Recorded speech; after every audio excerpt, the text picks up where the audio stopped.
This is Jerry Bennett. I'm continuing my series in the studio, and today we're going to talk about ceramic stains.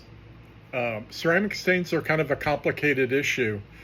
They're actually a continuation of industry's effort to standardize ceramic materials so that they can be added more predictably to glazes.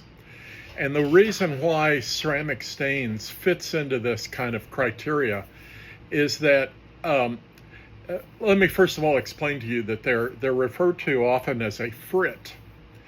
And a frit is a material that's been combined together, melted in a kiln. It drops out the bottom of the kiln into a vat of water, and basically it cools rapidly and it forms a glass. Then the ceramic frit companies, like Faro is one of them, a big one, go off and grind those to a very fine powder. And those are used in industry. And the reason why they use them is they're very predictable. They're always the same.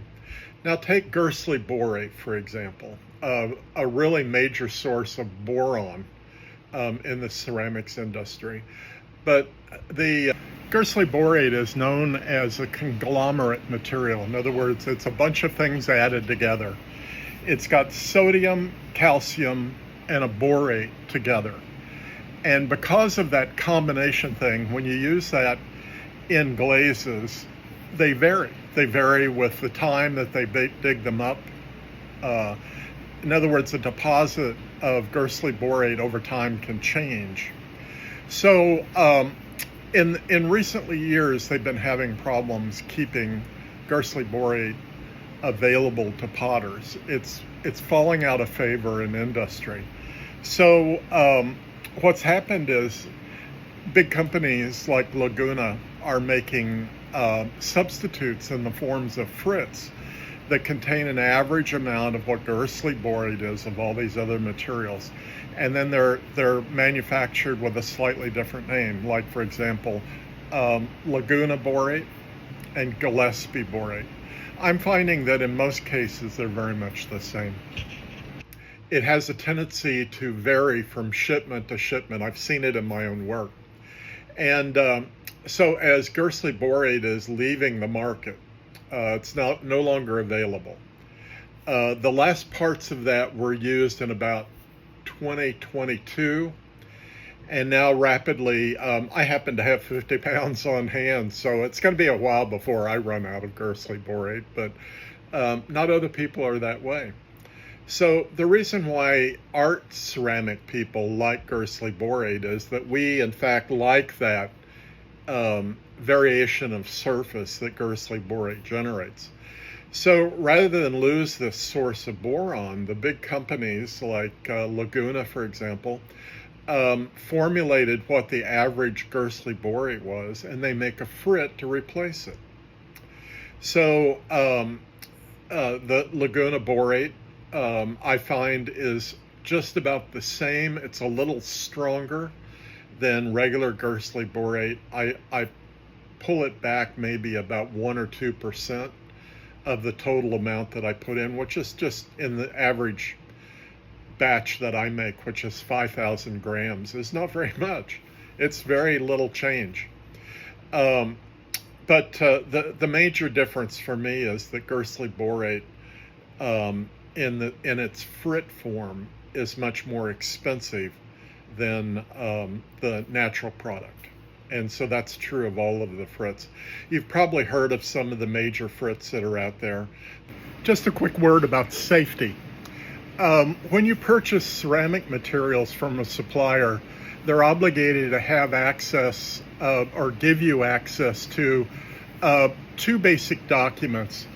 One is called an MSDS, or Material Safety Data Sheet. And the other one, sometimes they're referred to as safety data sheets, SDS. And these are printed information, sometimes you can download them, that tells you about the safety of the materials. True of mason stains, of ceramic stains, it's true of Gillespie borate. All these materials have these sheets. and talks about like inhalation of dust hazards and that type of thing. So be sure and download those. You should actually keep a file in your studio of those data sheets for your own safety. 34, 3139, 3110, all of those have specific formulations. We're going to talk about 3110 a little bit. And those frits are kind of becoming more and more important to the use of ceramics, in ceramics. So let's talk about colorants. Colorants, you could go out and use the oxides of metals or carbonates of metals, like copper carbonate is a carbonate of copper. So the reason why I think that's not a particularly good idea is that copper carbonate can be a dangerous material. You certainly don't want to breathe it. I have questions about whether it's a good idea to literally have it on your hands. So I don't think it's terribly dangerous, but I think that it's enough that I'm going on 35 years in ceramics. You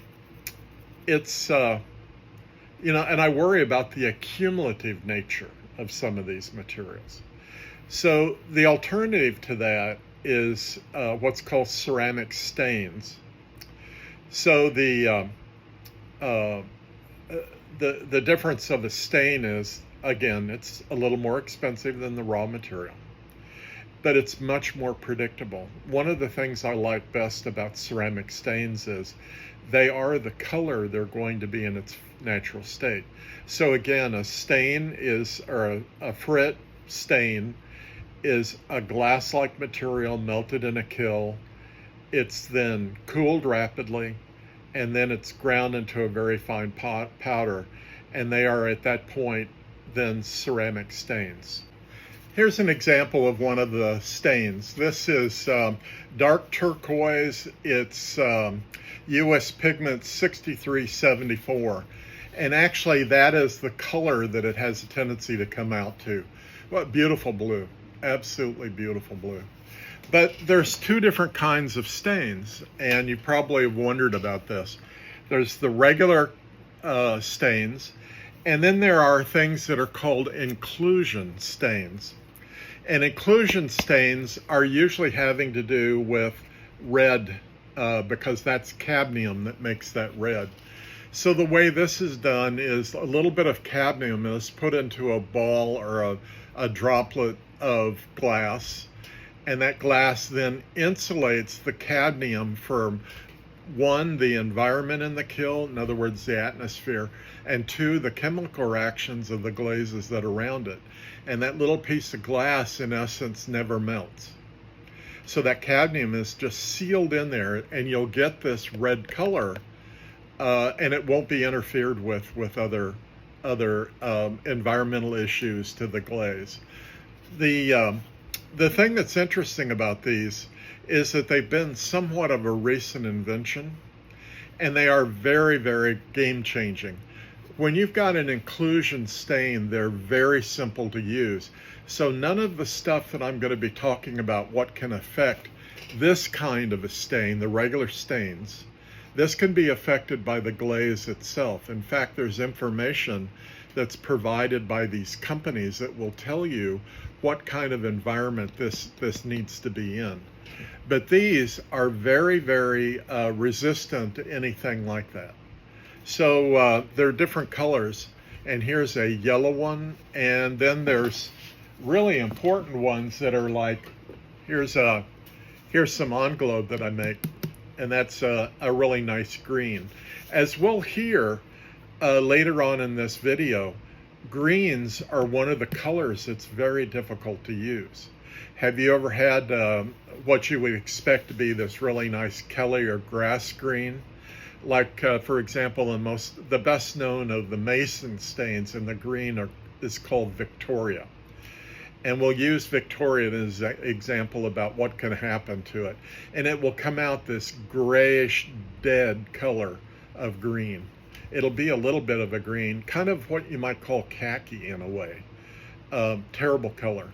So to get this really wonderful, really dark green, you have to have certain materials that are actually in the glaze, high calcium actually. So as part of this video, in the description that's with this, I'm going to include an underglaze recipe and I'm going to include a glaze recipe.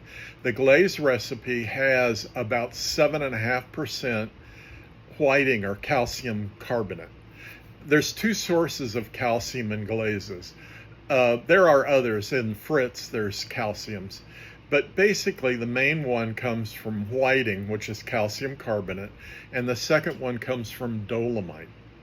So you need to have, on certain of these colors, you need to have between about 7 and 10% calcium in the glaze.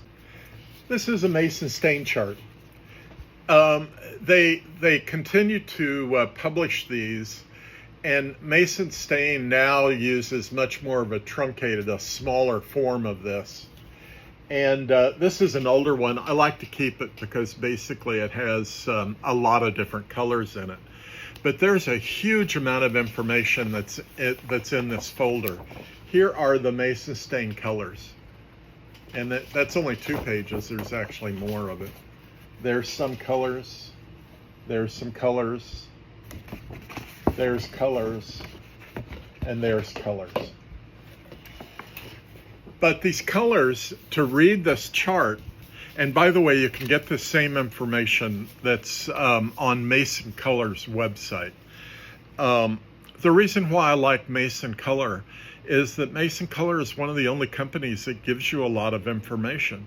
A lot of the Frits, the stain Frits that are made basically in China and in Mexico, it's hard to get this kind of information.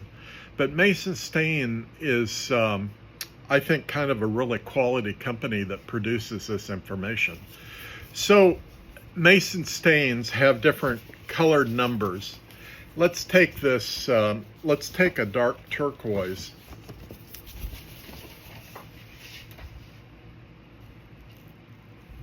There's dark turquoise right there. And if you see on this color chart, there's all kinds of information that's on here. Okay, so dark turquoise is the number, Mason stain number is 6374. But then it's got the name of it. Underneath it, it says dark turquoise. And then underneath it, there are 2 little small numbers. So here's a little indication here of information on it. For example, right here is the color swatch itself. And then underneath that is the name of the thing and the number of the color. But then down below, there's a very cryptic, I've run into very few people that actually know what those 2 numbers are right there. The first number on the left-hand side is the percent of the stain that's in the swatch or the sample color, percent of stain. And then the next number over is the amount of the opacifier. And in most cases, the opacifier is either Zircopax or zinc oxide, or the 2 things. There are some of these colors that require an opacification to get the color, the desired color. Mason Stain produces lots of information having to do with their different stain materials. And this is a section of this that it has to do with the color green going down. So then as you go across, it's the colorants that make up the Frit going across here. And at the end, there's a series of numbers or coding for each of these colors. So let me go across and talk to you about what those numbers are. You may want to take a little note on this because this is kind of universal and I think very interesting. So if it's coded as a number 1, it can be used as a body stain. Now, generally speaking, you can use body stains in glazes, but be aware of the fact that body stains have a tendency to be very strong. I use one body stain that I think is really good. It's called Peacock. And Peacock makes this very, very dark blue. I think that's a really beautiful color. It's almost so dark that it actually is black. But that little blue in there just really pops. I really like that color. So body stains are basically used to color clay. As a general rule, just as a general rule for your information, you could use up to 30 grams of a body stain per pound of plastic or soft clay. And you would reduce the soft clay down into a slurry, a thick slurry, say, the thickness of yogurt. And then you could always, when you add mason stains to clay, you do not add it in a dry form. It has to be in a paste. If you don't, you'll end up with spots in the clay. So take say you're going to make 1 pound of a black color. By the way, black, best black, which is the main color. I can't think of any reason to use any other black in mason stain other than best black. So you would take your 30 grams, you'd put a little bit of water in it, you'd mix it together. Then as a paste, you would add that to that mixed up, adding water to the clay. And you would have a really thick paste like of it, and then you would mix it together. And you'll find that once you put it into water first, it will actually mix into the clay much better. So that will help you. So on this reference guide, here's the reference guide. If it's marked as a 1, it means that it's a body stain. Now remember, you can use it in a glaze, but it's very strong. Okay. Number 1, or then there's another reference, they've added another one, which is 1A, and that means use only as a body stain. That means do not put it in a glaze.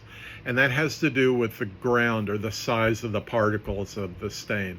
In most cases, you can get an alternative that's the same color that's not marked as a 1A. By the way, when I go to ceramic supply houses and I ask the staff, okay, what's the ceramic mason code numbers for this? And they'll look at you like you're coming from another planet. So this is kind of stuff that you need to know, but it's surprising to me how few people actually understand it. So if the glaze, or if the mason stain is marked as a number 2, it says the maximum firing limit is 2156 Fahrenheit or 1180 Celsius. Okay, if it's marked as a 3, the maximum firing is 2300 degrees Fahrenheit, code 6, or 1260 centigrade. And if it's marked as a number 4, the maximum firing limit is 1976, in other words, it's low fire, Fahrenheit, or 1080 Celsius. So it says maximum firing. So let's go back up to the cone 6 one, which is number 3.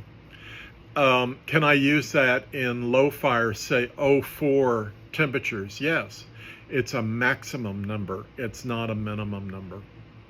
Okay. So one of the main things that influences color in glazes, kind of more than any other element, is zinc oxide. And zinc can be in a lot of different things. Okay, Zircopax, zinc. And but on some of these colors, an opacifier, that's what it means. An opacifier, if I was looking at, say, milk glass, you know, that's kind of a whitish color, I could say that's clear glass that's been opacified. So it's really adding a white to the colorant. Now I like opacified colors. Here's one right here. Love the color. I have a yellow color that's sort of the color of cream. That's opacified. So that is a, it's got 2% titanium, which is mason stain 6485, and then it's got 1% canary, which is mason stain 6410, and 1% Naples, and I didn't put down the number for it, but Naples is a very common. So that's the way I keep records on. This is an underglaze. So these are wonderful different colors that you can add to stuff.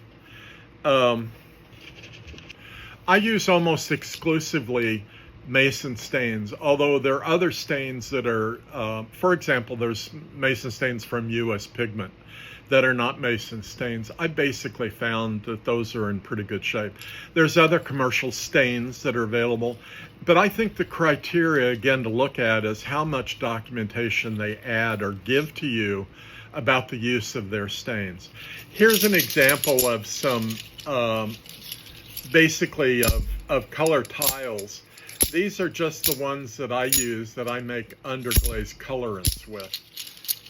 And this is the formula that I'm adding with this. There's the blues, yellows, greens, kind of orange colors that are going down through there. These are the major ones that I use. So these are all Mason stain colors. Back to the chart. So we talked about the firing thing. Number 2 is a limit of 2156 Fahrenheit. 3 is a maximum of 2300, and 4 is a maximum of 1976 Fahrenheit. So zinc oxide has a lot of impact on these colors. So if it's marked as a number 5 is do not use zinc. Again, zinc on certain of those green colors will just eliminate it. It just kills it. So if it's marked with a number 6, it can be used with zinc or without zinc. It's neutral. And actually that's a fairly common number. 7, zinc not necessary, but gives a better color. And then 8 is best results with no zinc. And then finally, the number is number 9. Number 9 means glaze must contain 6.7 to 8.4 calcium. I have a tendency, because I want more vivid colors, I go a little higher. I go basically between about 7 and 10% is where I like to put calcium in these. But they're recommending between 6.7 and 8.4% calcium. Now, how would you know if there's calcium in your glazes? You could use software programs like Digital Fire will tell you. The other thing is, on each of your glaze ingredients, you could just go out. Most of us have cell phones. You can go out on the internet, and if you just Google like calcium carbonate, it'll tell you what's in it. One of the ways to learn about how to do glazing is basically just to go out and research the ingredients and figure out what they're there in the glaze for. And I've seen students make amazing discoveries on glazes just because they've just gone through that process of looking at the ingredients. By the way, I teach a glaze calculation course, so I'm a little prejudiced in that. So let's take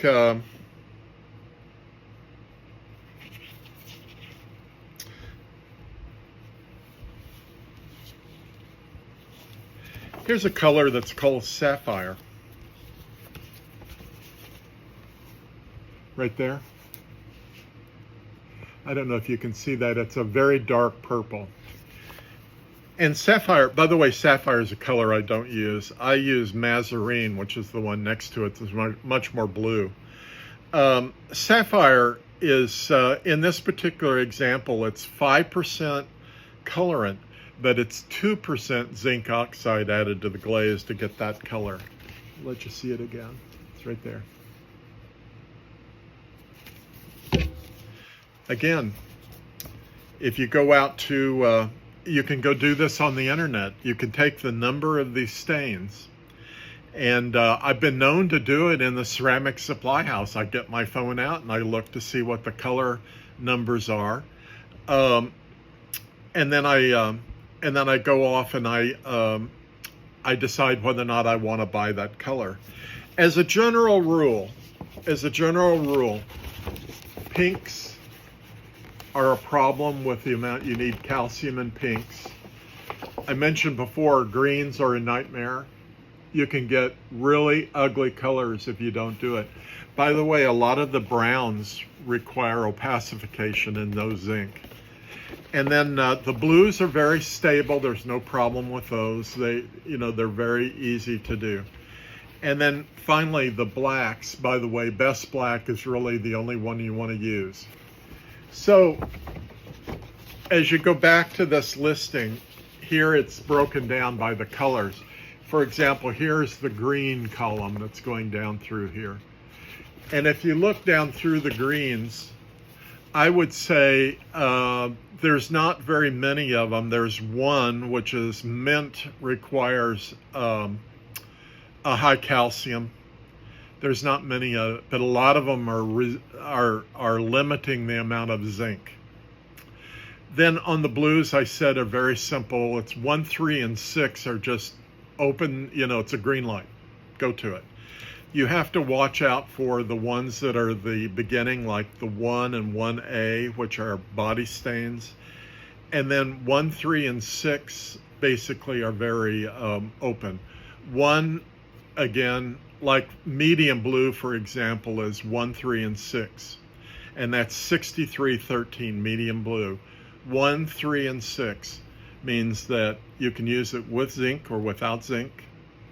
It can also be used as a body stain. Pinks and crimsons right here. Pinks. Pinks are very much shell pink, alpine rose, rose pink, all of those. Those are 6000, 6001, 6002. All require high calcium to get the job done. The other colors that require high calcium are purples and lavenders, like deep orchid, lavender, amethyst, and lavender all require a 9. Violet, orchid, blackberry. I love blackberry. It's a really dark purpley red, beautiful color. Pansy purple, all of those require a high calcium in the glaze. So in conclusion, I want to talk just a little bit about how other ways to use ceramic stains other than in engobes and underglazes. So as a stain, say for example, if you wanted to mix stain and just as a pure color, paint it over another surface, like a white glaze or a clear glaze with a stain brushed over the top of it would be very beautiful. But how much and how do you do that?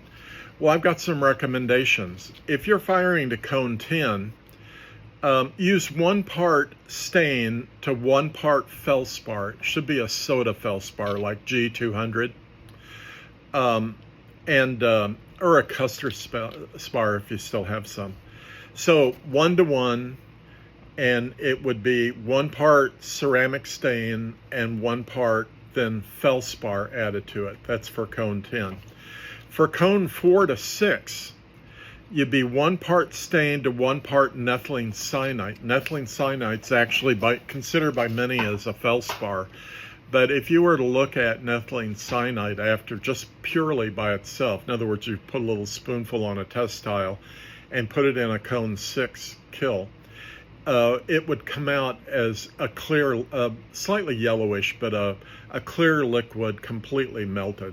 So the object here is to, because stains tend to be rather refractory, that means they don't melt very well. So in both of these cases, what they're doing is they're adding things that bind it together, and it'll help it stick to the surface. If you find that there's any kind of running, or you may like that, I do. I don't like a majolica surface. I'm sorry, I'm just one of those people that doesn't. So the thing is, you can adjust the amount of it, but the recommendation is 1 to 1. So at 06, then you need something that melts a little more even than Nepheline Syenite, and it would be Frit 3124. But I'd actually recommend that you might go even more melter, and that would be 3110, Ferro Frit 3110. So I was a little surprised that the literature was listing 3124. I always recommend to students that they use 3110. In glaze, so you're sitting there, you're saying, I want to add some mason stain to my color, or to my glaze. So in most cases, it's going to cover the entire, either 04 all the way up to 10. So if you've got greens, blues, or blacks, you want to add basically between 0.5%, 0.5 to 3%. And to be honest with you, in most cases, I do 2, which is within that realm. And that can be, on certain colors, like these dark colors, that can be rather intense. I think a 3 would be quite dark. So in your testing, try 2 first, and then either go down or go up, depending on the color that you want. And then on things that are like yellows, pinks, and purples, the lighter colors, basically you would go between 2 and 8%. I've got to say, I've never added 8% to of stains to a glaze before. So I think that's, like the other one, I think that's high. So again, I would recommend on yellows, pinks, and purples, you might start at, say, 3, maybe 4%. And then once you see a test tile from that, then you can make a decision, is it going up or going down? Let me say something really quick. Don't take any of the information that I'm telling you and load up a kill with it until you do testing. I've actually seen people do that. Don't be crazy. Don't be crazy. Test all this stuff first, and then, you know, you're free to go use it on everything you own. But don't waste your materials. So test first. Always test first. I do testing. I've been doing this for 35 years. I'm going to tell you, I do testing all the time. There's not a kill that I don't take out that's got test tiles in it. So if you're using it in clay, again, I think a good rule of thumb is 30 grams per pound. But the literature is saying greens, blues, and blacks you use between 2 and 8% by weight. And if you think about that, that's above 30 grams per pound. And then on yellows, pinks, and purples, it's between 5 and 10%. For making an engobe or an underglaze, can we talk briefly about how people misuse these 3 terms? So people often misunderstand the difference between slips, engobes, and underglazes. Do you know the difference? Very few people do. A slip is a naturally occurring clay material, most of the time used in wood firing as sort of like brushes of color. And you'll find that there'll be clays that have a lot of iron oxide in them, or titanium, like rutile. And those are then brushed over the wear for a variation of surface. They can be absolutely stunningly beautiful. A slip, okay? An engobe is the colored body that the wear is. I use, currently I've shifted here recently to a cone 6 porcelain body. I make that porcelain body. So I take that porcelain body and then reduce it down into a thick liquid, like the thickness of pancake syrup, for example. And to that, then I add colorants. That's an engobe. I'm using the body plus colorant, that I'm reapplying it to the body. Engobes are extremely common in industry. Most of the color, if you go out and buy a set of dishes, most of the color is going to be generated by engobes. In other words, colored, clay-like bodies brushed onto the surface of the ware. And the reason they do that is economical. You can use fewer amounts of color to get the color you want. And actually, they're more predictable than adding it to the glaze. Then they put either a matte or a clear glaze over the top of it, and you get the same color. You know, it's important in industry that they be able to get back to the same color. Even 10 years later, I want to be able to say somebody breaks a plate, we'll make the plate replacement. I can get to the exact same color as what it was before by using these underglazes or engobes. So an underglaze is actually a formula like a glaze, but it's very heavy on clay. The formula that I'm putting into the description of this video is an underglaze. And the underglaze, this particular underglaze goes from 04 all the way up to cone 13. It used to fire to cone 13. This is the underglaze I use. So the literature says that, again, greens, blues, and blacks, 3 to 10%. And that's interesting since I use up to 30%. And then yellows, pinks, and purples are basically 8 to 10%. And that's very interesting. So before you use a mason stain, go out on their website and look up the color and see what the numbers are for it. In most of the pamphlets that are being sold at ceramic supply houses, now remember the new ones are much smaller than this, but they have that graph that's those recommended numbers on the back of it. You'll see where they are. They also lay out exactly what the terms of those numbers are. And you're off to the races. You've got the beginning of the information that you can make really good, interesting ceramics with. Let me talk briefly about using these colors. You know, I remember back, you know, it's like my father used to tell me he used to walk to school in the snow when he was a young guy. I guess to some extent I'm doing that to you too. But I remember back when I started in ceramics, there was no such thing as packaged clay or plastic clay. You bought bags of clay and you ran it through a pug mill. You know, in my lifetime, I've seen major changes in ceramics. And it's very interesting to me that I think that these mason stains are really an incredible development for us and very valuable. And I would hope that you would begin to use some of it. I'm going to show you some examples of my work at the end of this video that are actually use of underglazes and how these colors can come out and be very, the more I use color in clay, the more I want to use color. It's like going down the rabbit hole. I find that they're very beautiful and they're very stimulating.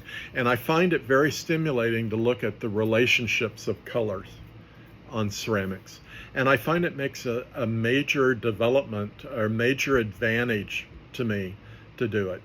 I used to do a lot of sculptural work that was all white. Nowadays, I want to see color on things. I like color, and I hope you do also. So the major way, the best way to get color in your work is basically use ceramic stains. They're safer. In the long way, they're much more predictable. Who needs, you know, when you're making a piece of art, who needs unpredictability? I mean, really, it's bad enough already. Don't add to it. So I hope you agree. If you've got any comments, leave them down below. I would love to read them.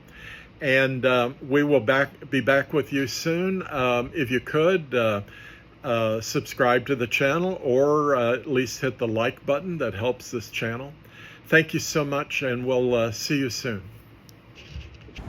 This is just a little close-up so you can see more of the detail of the pottery itself. In the foreground are the way that I test colors. These are actually test tiles of colors that I'm working on.